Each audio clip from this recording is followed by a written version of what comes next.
यहाँ तक सही है।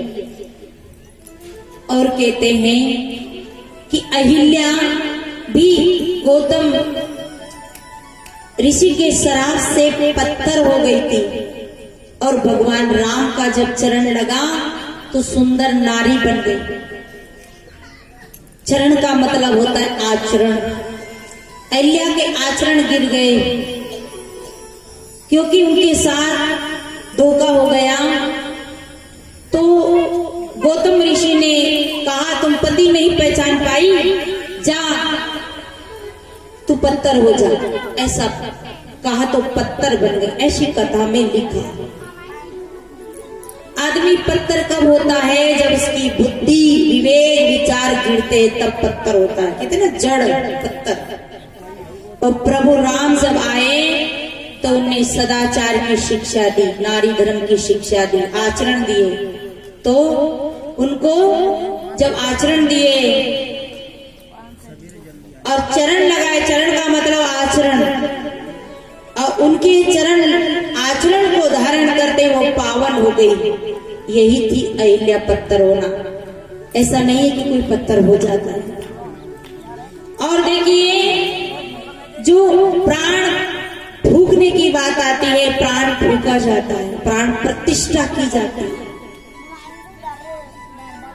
गिरे हुए इंसान, जड़ बुद्धि वाले इंसान के अंदर प्राण नहीं रहता, माने ज्ञान का प्राण नहीं रहता। जब संत गुरु की शरण में जाता है, ज्ञानियों की शरण में जाता है, तो उनके अंदर आत्मा में ज्ञान का प्राण फूक देते हैं, तो प्राण जागृत हो जाते हैं। माने जड़ बुद्धि उसकी जागृत हो जाती है, वो चेत जाता है। यही है प्राण का फूकना। तो अहिल्या मनुष्य थी और उससे अपने आकार का ही बेटा पैदा हुआ। फिर कहते नहीं, हनुमान जी के पूंछ थी, पूंछ में कपड़े बांधे तो हनुमान जी ने लंका जलाई। अरे हाँ, बात तो सही है, उलट पुलट कभी लंका जा रही। अरे पूंछ नहीं थी, ये चमड़े वाली। ये तो अपन लोगों की बात है। पहुंच थी, पहुंच और पूंछ थी। ये दो बात ध्यान रखना। उस समय राजा दशरथ जी चक्रवर्ती सम्राट या नरेंद्र मोदी राष्ट्रपति की जगह थे राजा दशरथ जी। और वहां किनकी पहुंच थी? जिनकी पहुंच लंबी हो ना। अपने गांव में कोई कैसे हो जावे कि नहीं यार, उन नेताजी की पहुंच तो बहुत लंबी है, फलाने सेठ जी की पहुंच बहुत है। पहुंच यानी राजा दशरथ जी तक, राम तक पहुंचने की शक्ति बल हनुमान लला में था। इससे उनकी पहुंच थी, पूछ भी थी और पहुंच भी थी। अच्छे आदमी को पूछते ना सब, कोई भी काम हो तो पूछ के करते हैं। तो पहुंच थी और पूछ थी, बाकी ऐसे चमड़े वाली नहीं थी। और दूसरी बात, हनुमान जी ने लंका जलाई। अगर लंका सोने की थी तो जली भी नहीं। सोना जलता नहीं, सोना को सुहागा डालकर पिघलाया जाता है, खार जलता है पर सोना नहीं जलता। हाँ, हनुमान जी ने लंका जरूर जलाई। जो बेविचारी, अत्याचारी, पापाचारी और जो ऐसा रावण के जैसा आज है ना, उनकी भी लंका जली जलाई है। इसलिए हनुमान जी ने रावण की अज्ञान की लंका को जलाकर नष्ट कर दिया।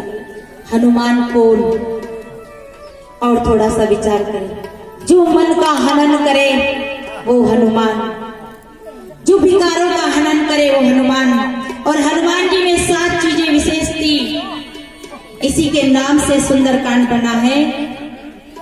क्या 7 चीजें विशेष थी? चित्त शांत था, बुद्धि विवेकवती थी। चित्त शांत था, बुद्धि विवेकवती थी, अहंकार शून्य था। चित्त मन बुद्धि और मन निर्विकारी था। इंद्रियां संयमित थी, अधिकार सुरक्षित था और कर्म सही था। ये 7 गुण हनुमान जी में था। इसी हनुमान जी स्वयं संभले और अपने प्रभु राम को भी संभाला। कब संभाला? जब सीता का हरण हुआ, तो जब सीता का हरण हुआ तो हनुमान जी सीता को लेने गए। कहते हनुमान जी ने समुद्र उलांग लिया था। समुद्र का मतलब आप सोच रहे हो बहुत बड़ा, इतना बड़ा समुद्र, ये संसारी समुद्र है। जिनने इन 7 चीजों पे विजय पा लिया, उसका संसार समुद्र पार हो गया, उलांग गया, वो क्रॉसिंग कर गया। हनुमान जी ने कहां संभाला राम को। जब सीता की खोज करने गए तो इधर से मुद्रिका लेके गए, उधर सीता ने कुछ नहीं दिया। अब ज्यादा समय नहीं रहा, ऐसे ही जाने लगे तो हनुमान जी सीता माता को संभालते। मुद्रिका जब लेके गए तो सीता बड़ी दुखी थी। जैसे खोजड़ाए हीरो मिल जावे, ऐसे सीताएं हनुमान जी के तो बड़ी संतुष्टि हुई। दुखी आदमी को कोई सहयोग सहायता कर दे तो बहुत आनंद आता है। सीता देखकर बड़ी प्रसन्न हुई और उसने देखा तो गदगद हो गई, पर सब भूल गई। पर देखो भाई, कोई गिरता है तो संभाल दो, बहुत बड़ा धर्म है। तो हनुमान जी संभालते हैं। हनुमान जी क्या कहते हैं? मात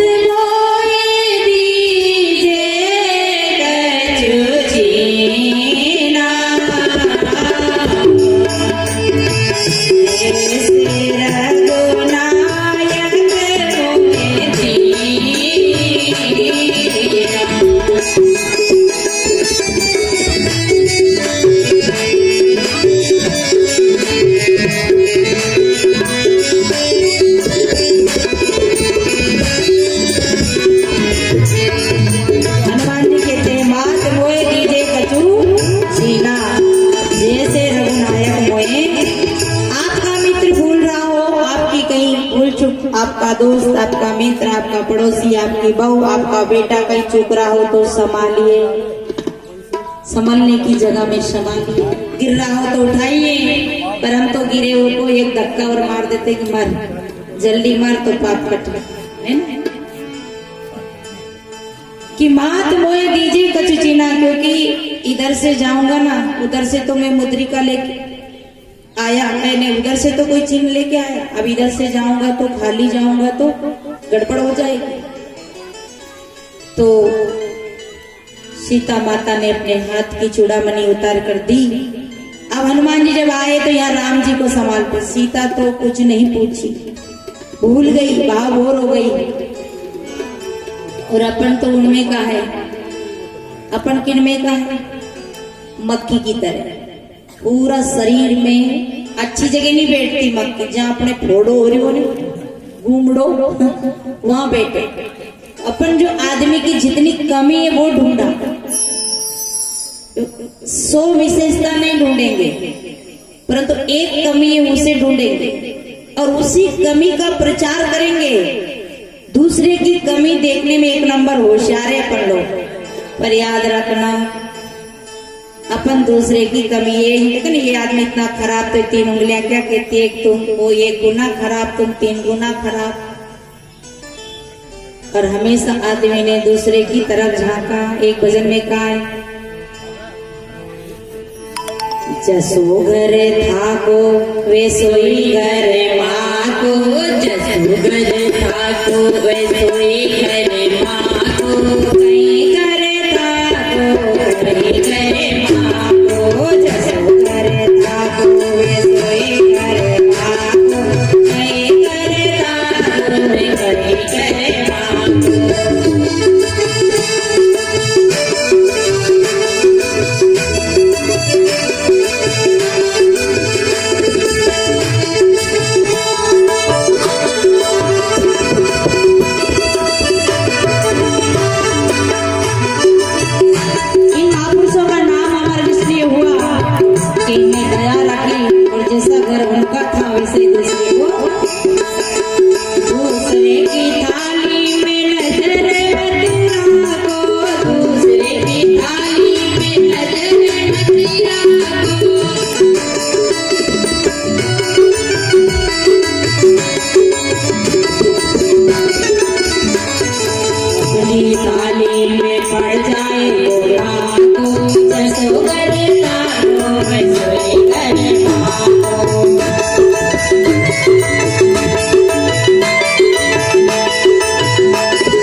कर कर कमाई तूने कर भरो आगो, कर कर कमाई तूने कर भरो आगो।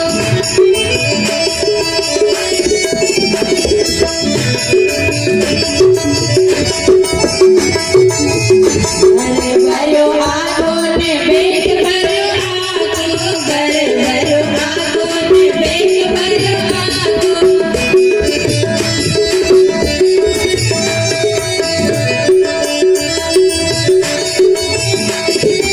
दया धर्म थोड़ा हृदय मेरा को, दया धर्म थोड़ी हृदय मेरा को, जयो करता को वैसे करना को।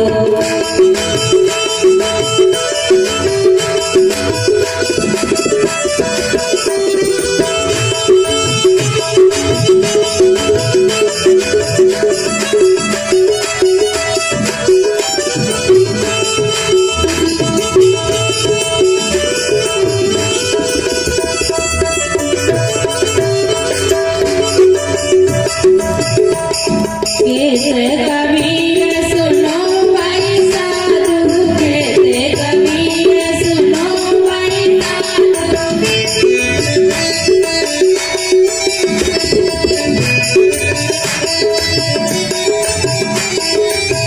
गुरु वचन को हृदय में राखो, जसो करता को वैसो ही करना को।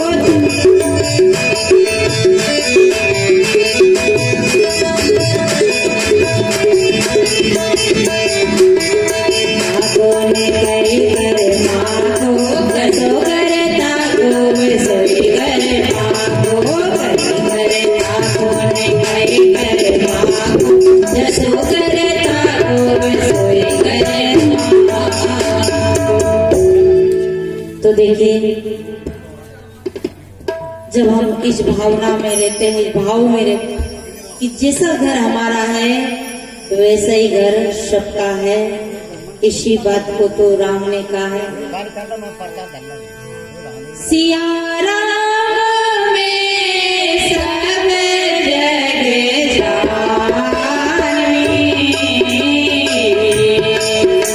करम प्रणाम चोर जुगे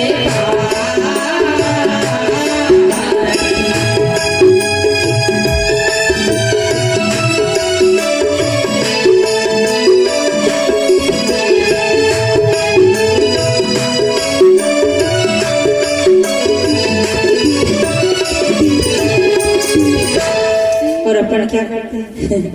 मुझे एक छोटी सी बात और याद आ गई। वैसे हम मानते यानी सुनते तो है पर मानते नहीं। और जब हम अपने घर के जैसा ही दूसरे का घर जानेंगे ना, तो बहुत बड़ी समस्या, बहुत बड़े बुरे कर्म से हम बच जाएंगे। समय नजदीक आ गया तो देखिए हनुमान जी ने क्या किया, इधर सीता को याद दिला दिया कि मात मोए दीजे कछु छीना। और जब लेके गए तो राम जी ने पूछा कि सीता मिल गई? तो हनुमान जी ने गर्व से कहा हाँ मिल गई। तो राम जी ने कहा मरी मली के जिंदी। क्या आप कैसी बात करते हो प्रभु, मरी क्यों मिलेगी, जिंदी मिली कि मरी क्यों नहीं?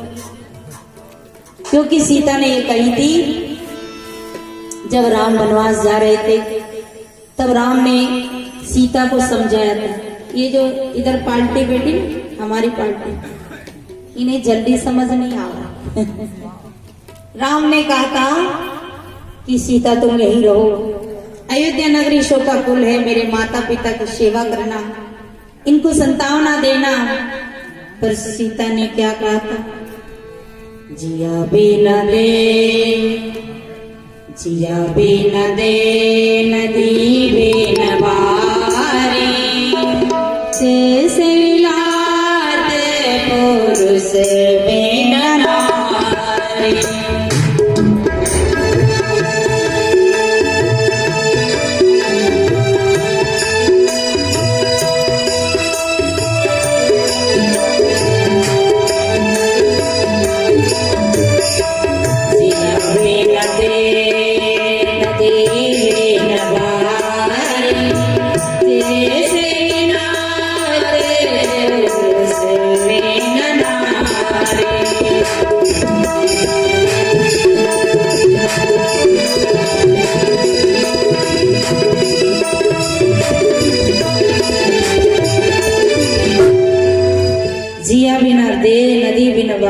तेसे नाथ पुरुष बिना, भोग रोग सब भूषण वारू, जम जात न सरिष परिवार। यहाँ रहना है नहीं, जिया के बिना दे, जीव ना रहे फिर दे क्या काम है, जीव है तो दे। इसलिए तो कहते हैं ना, अब जीव आत्मा राम नहीं रहा। और देखिए बहनों को भी ऐसो आत्मज्ञान हो जावे, पति मरते ही उन्हीं के वे पप्पू का पापा छोड़ के चले गया, क्या नहीं कहे हाय मारा राम जी, हाय मारा राम जी। क्यों ना कि इन्हें आत्मज्ञान दे दे उन टाइम पे कि राम जी चले गए, शरीर तो पड़ी रहे। क्योंकि राम के निकल जाने के बाद इस शरीर का कोई काम, जिया बिना दे नदी बिन वारी, तेसे नाथ पुरुष बिना नारी। नारी का जीवन भी पुरुष के बिना अधूरा। तुम्हें जिंदगी नहीं रह सकती आपके बिना, तो मैं तो 11 महीना से इधर हूँ, तो ये मरी क्यों नहीं, अब तक जिंदी क्यों है। तो देख जी हनुमान जी ने बड़ी अच्छी बात संभाली। अपना जैसे होते तो कह दे तो बढ़िया बेटी हो, तो मजा लूट रही, मौज उड़ा रही। पर हनुमान जी कहते प्रभु मर जाती पर आपके चरणों के ध्यान से बची है। और जिंदगी उसका क्या पुरु, चलत मोए चूड़ा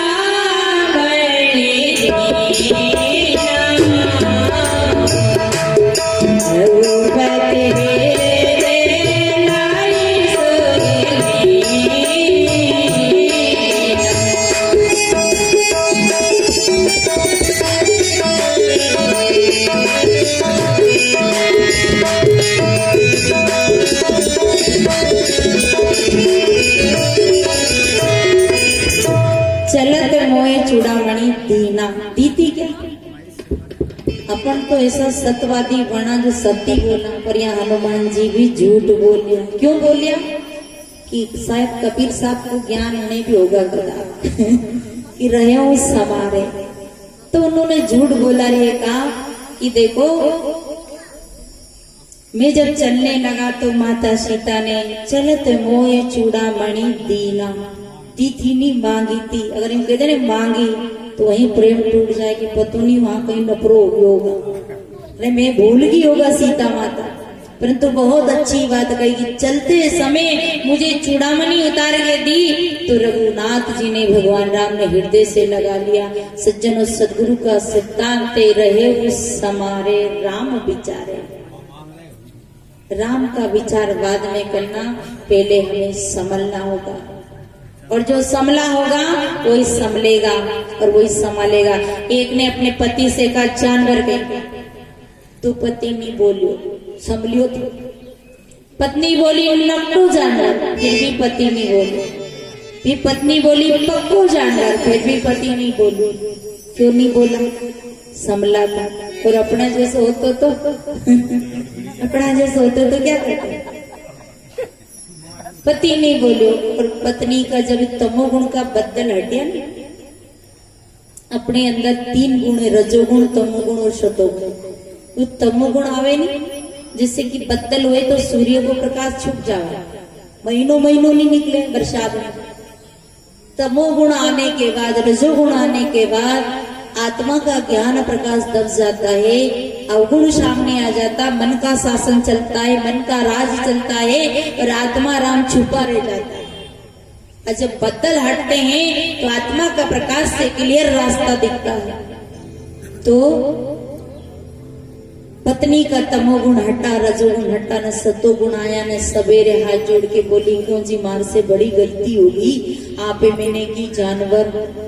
पति बोला तूने बिल्कुल सत्य का झूठा कहा, अरे कि मेरे से गलत निकल गए। भाइयों अगर गलत निकल भी जाए, गलत हो भी जाए तो माफी मांग लेना, कुछ नहीं बिगड़ेगा। क्षमा मांगने में बहुत बड़ा बल है। अगर आपका पड़ोसी भी गलत बोल दे, आपका खेत के पास रहने वाला मेड़ काटने वाला भी गलत बोल दे, क्षमा मांग लेना, 1 रुपया नहीं लगेगा। और क्षमा नहीं मांगी और मूंछा तानी तो समझ लेना